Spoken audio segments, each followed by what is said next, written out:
So, why are relationships so difficult?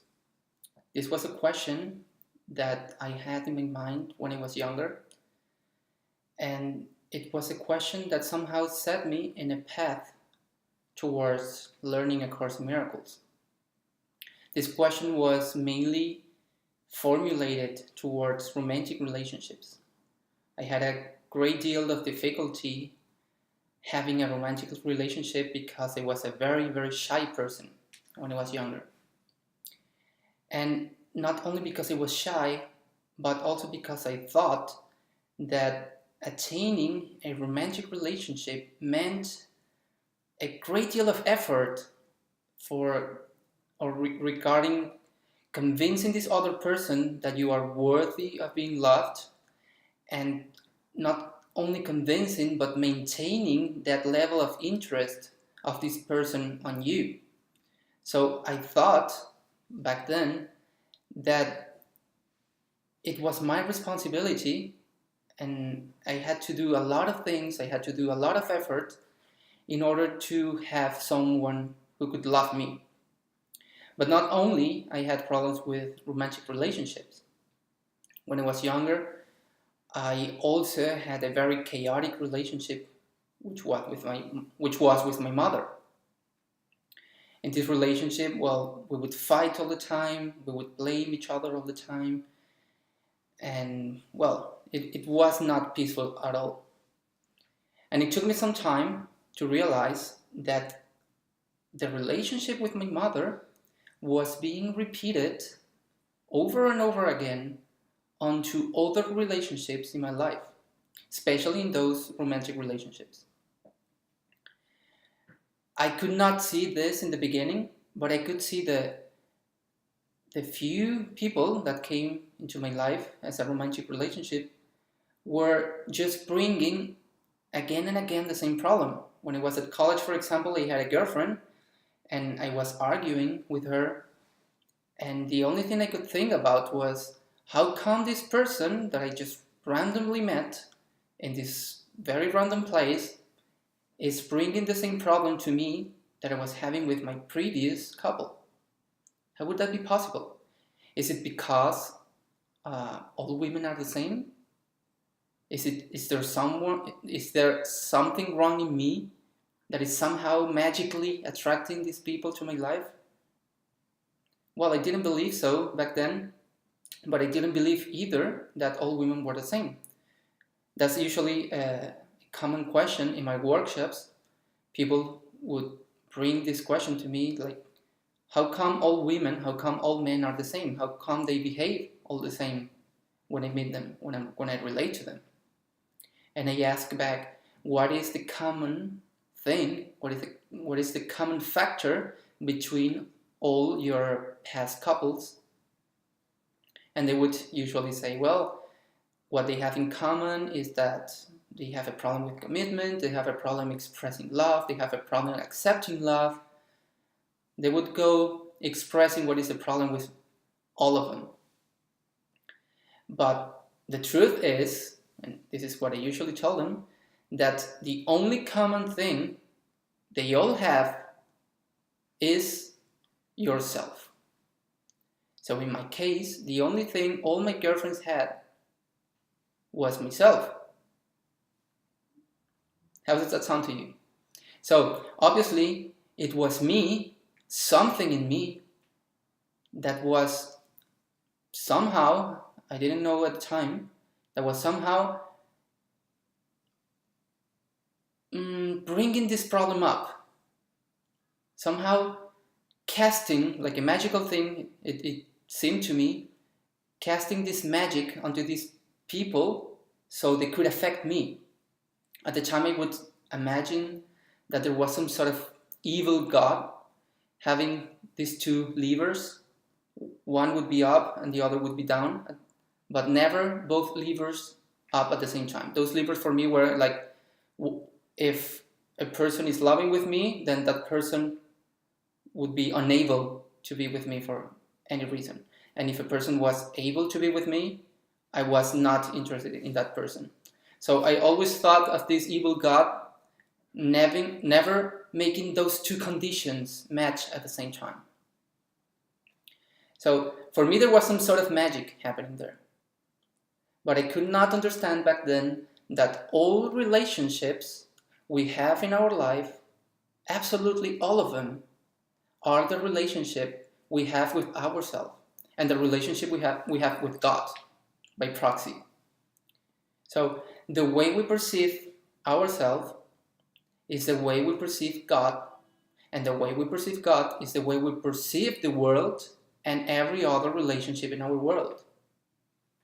A Course in Miracles has a great amount of pages, like a lot of chapters dedicated to the problem and to the theme of relationships. So they're really, really important to get them right and to get why they are important for your spiritual advancement. A Course in Miracles takes a path that is different from other theologies, so to speak. For example, a Buddhist theology or other Orient theologies or religions or belief systems would tell you that it is important to isolate yourself, meditate, and then become enlightened. But on the other hand, A Course in Miracles is telling you what is important, what is faster for you, is to go along with your relationships, to go hand to hand with those relationships, hand to hand with your present life. You don't need to sacrifice anything. You just need to transform what you're living right now. So A Course in Miracles is telling you that the relationships you have today are a tool which will work as a shortcut in your spiritual advancement. There's no need for sacrifice. There's no need for meditating alone in a mountain. There's no need for come to this self-realization after years of meditation. The only thing that is required from you is that you surrender each of the things in your life one by one to the Holy Spirit. Each of the relationships in your life one by one to the Holy Spirit. So back to the topic of my past relationships. So when I was already studying A Course in Miracles for a few years, I could see very clearly that my relationship with my mother was affecting my relationship with the rest of the world. And for myself, my mom was the perfect example of what God was to me.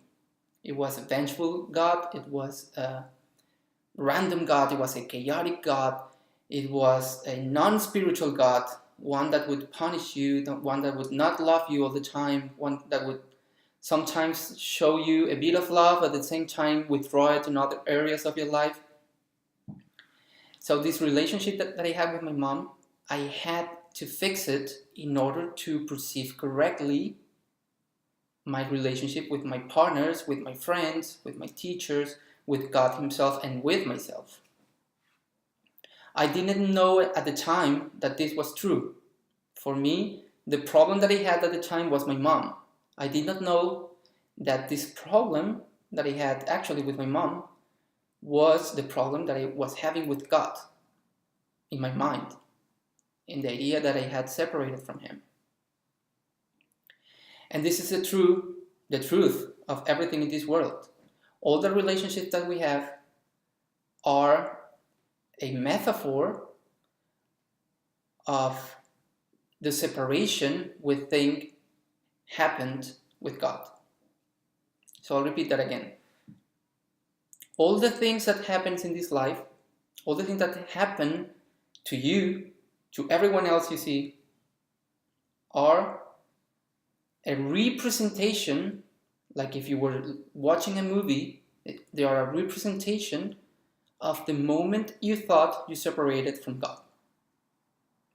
So God is the idea of someone who would nurture you, who would provide shelter, who would provide safety, who would provide everything you need, who would love you, who would also defend you, who would provide a home, Okay? So this is also the idea of your parents. A mom is someone who would supposedly love you. A dad is someone who would supposedly provide food, provide shelter, provide safety. So these attributes of God are projected onto other people in this world, and the way you think God is to you, then you will perceive these people being to yourself. So if God is a vengeful God, if God is not someone who loves you, if God is not someone who would provide you safety, then you would see these problems with your parents. And then you would project this problem over and over again on other relationships in your life. Okay? So, it is important to not dismiss lightly this idea that your past relationships are affecting your current life situation. So as a Course in Miracles students, we are a bit fixated on the idea that we need to live the present, that we need to live the now, that we need to focus only on love, right? And that's true.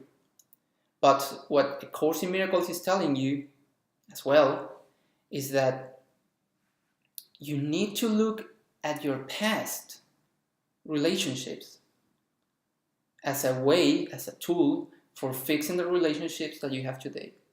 And this will become a tool by itself for fixing the relationship you have with God.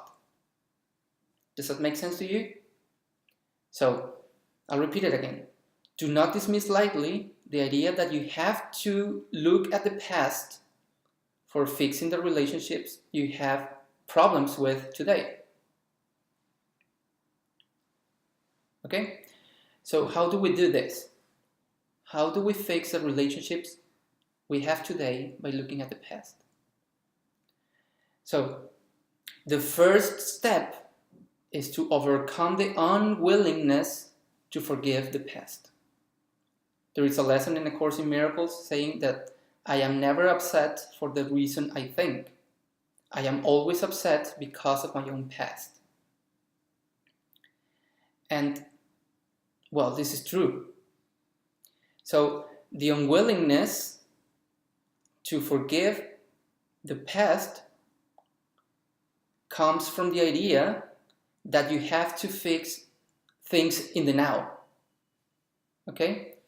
I usually will hear stuff like this, but my mom, my dad, my partner is already dead. I have nothing to forgive. I have nothing to look there. I already forgave this person, but I'm still upset with something that happened to them.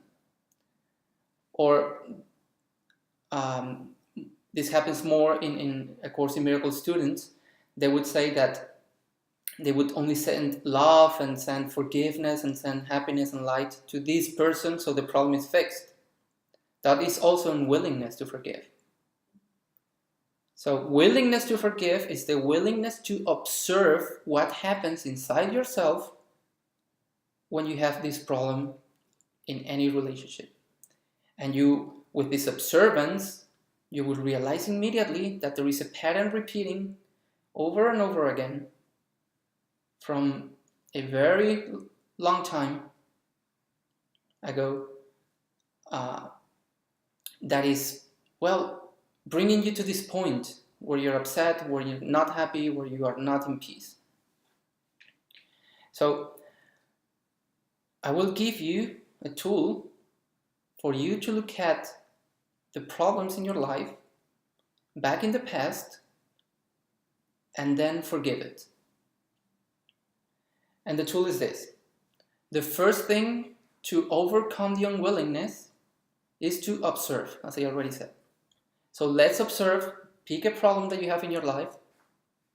Let's observe, what do I feel, for example, when my mom is not loving with me today? Or maybe with a couple, maybe with a partner, maybe with a friend. And you will notice somewhere in your body, you will notice an emotion. This emotion, you have been running as far as you could go from it. You have been doing this for a long time. So the unwillingness to forgive is the unwillingness to let yourself feel, because we are afraid of emotions. We're afraid of feelings. So where in my body do I feel? Here, here, where? Where do I feel this upset, this sadness, this guilt that I have with my mom? Where is it? So a more concrete example that I had recently. I was feeling very upset with my wife, and I didn't know why. I thought my wife was my problem. So where do I feel it? Well, it was here in my chest. I was feeling, usually here in the chest, when you have a pressure, when you have some pressure here, that's guilt. So I'm feeling guilt. Why am I feeling guilt? So that's the second step. The second step is one of decision. You need to decide what to do. So, do I want this guilt? Feel it? And if you don't want this guilt, you ask the Holy Spirit. And this is where you go to your past and fix the stuff as a symbol that what happens today is already fixed, okay? So you ask the Holy Spirit, take me to a place in my mind, as far as we can go, where I felt the same guilt I'm feeling now. And your mind will travel very far, usually to your childhood, and you will find these repeating problems. You can visit these problems in your mind and look at them without the fear of feeling the emotion. Don't run away from the emotion. This is the way we heal all relationships, by looking at the fear and noticing it is not something fearful. It is not something that can affect you. It's an emotion, and that's it. It's like a cloud in the sky. When you blow it away, it's gone and the sun is back. Okay? So you go back to your past and feel and ask again, do I want to be happy? Yes, I want to be happy. And in my case, the one in which I was feeling guilt is because I thought I was betraying someone in my past. And therefore, I was not willing to accept the love of my wife. And since I was not willing to accept the love of my wife, I was blaming her for having an unsuccessful relationship. So when I go back to my past and I find a moment in which I decided that accepting love from anyone else would be betrayal, and when finding this moment and looking at it without the fear and with an observance of the absurdity of this decision, then in that moment you can free yourself from this emotion. So you go back to your past, feel the emotion, ask yourself, do I want to be happy? And if the answer is yes, imagine that you hug yourself and you give all that happiness to yourself. You're only fixing the relationship with yourself, not with anyone else. And you say to yourself, there's no need to believe this anymore. Whatever belief you had for yourself at the time, whatever thing you told yourself back then about yourself is not necessary anymore. Usually those thoughts would be in the form of, I am not good enough, I'm not worthy of this, I'm too afraid, I'm too little, I could never do this. So all these blockages that you have been telling yourself are like companions and truth about yourself that you've been carrying all your life. But there's no need to carry those truths anymore. Okay? So, when you're there in your past, you feel, if you want to be happy, you hug yourself and tell yourself, there's no need to believe this anymore. You are the son of God. You are the daughter of God, sorry. Okay? You are the son of God, or you are the daughter of God. I love you. So give this love to yourself. And then whoever was with you in this moment of your past, you free this person from it. So for example, there was this other couple with me back then, and I say to her, you're free from all the thoughts, from all the things, from the role I made you play in my life. Because this role I made you play was one in which I could not be loved, I could not accept love because of you, okay? So I liberate you, I let you go.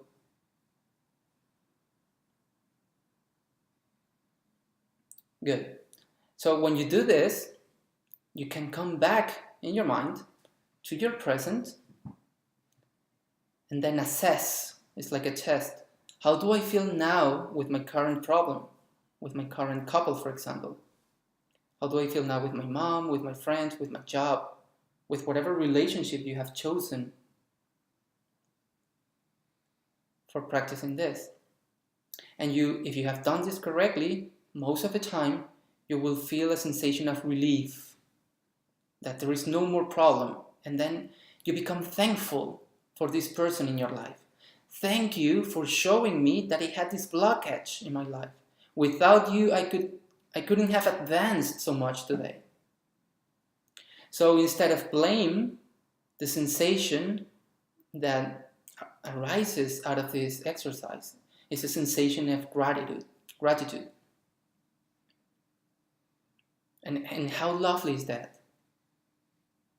That you have transformed a dark place in your mind in just a few minutes into one where there's only gratitude and love.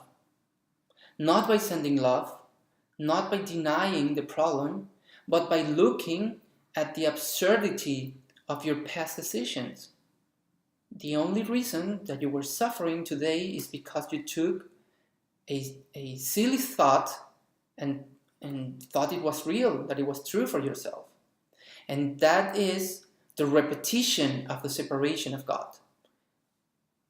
The separation of God was this imaginary moment in which we took one silly tiny idea and we believed it was true.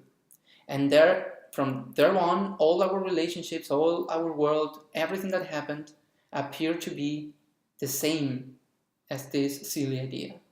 One in which we were not happy, one in which we were not satisfied.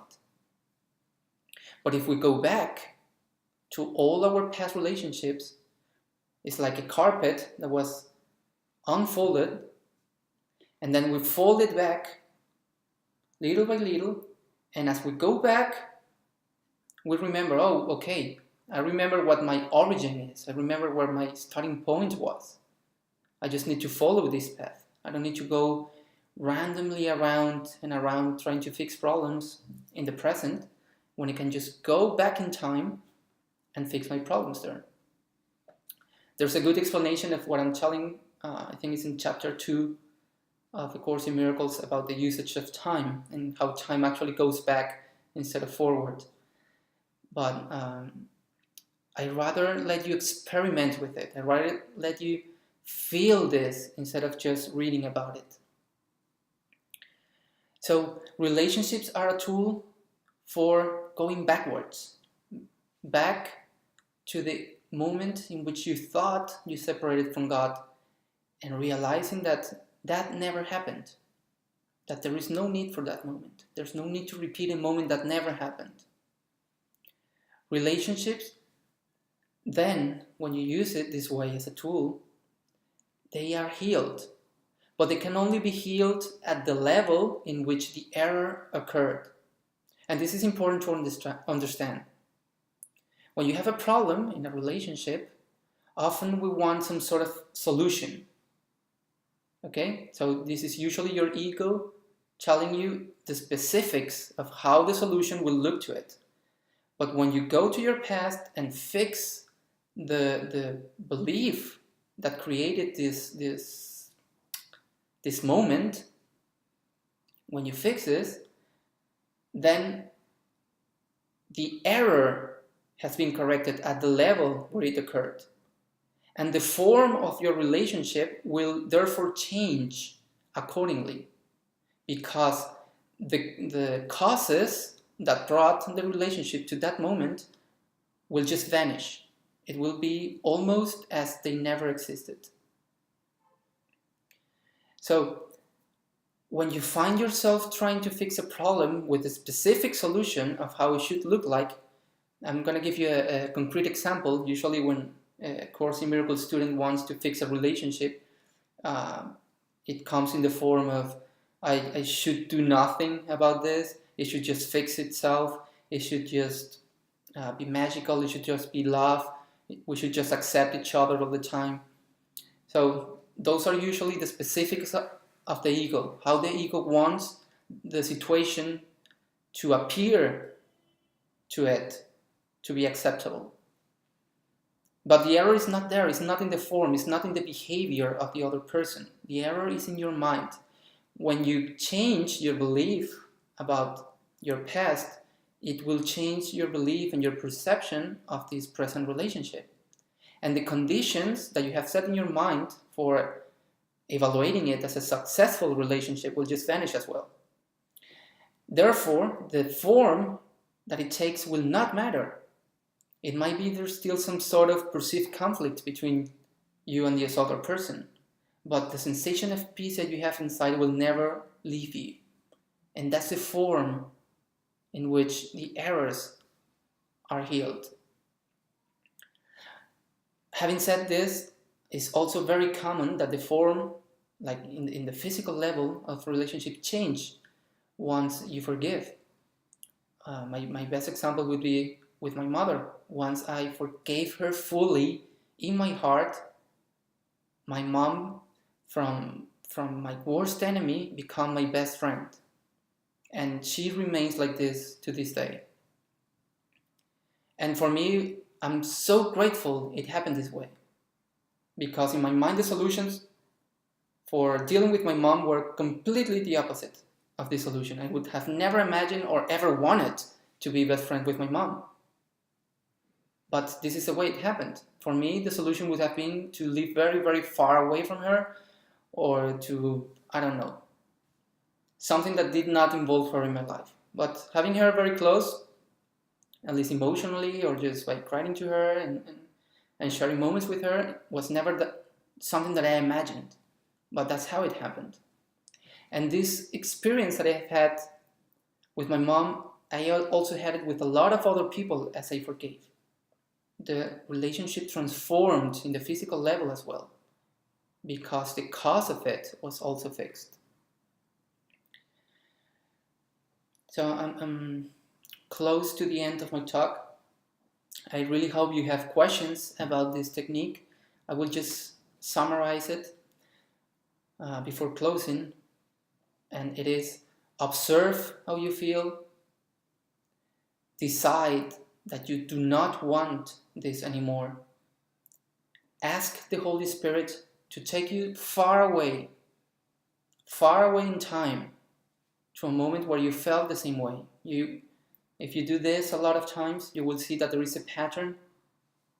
Going back in time, you will find moments and moments and moments where you felt the same emotion, not the same thing in the form, not the same situation, not the same people, but the same feeling. And you will see how this repeats in your life. So you ask the Holy Spirit to do this for you, and then love your child, love your past self, and dissolve the belief that you had back then about yourself. What you told about yourself, that then became true for you. This is not true. The only truth there is that you are the Son of God and you are perfect. This is very difficult to understand in the now when you have a problem. So you have to use a tool for it. The tool that I propose today to you is the past relationship you had. So you can see with the vision of Christ a new healed relationship. So I really hope you have questions for me and that you have enjoyed this talk. And thanks for participating in this Miracle Share online festival.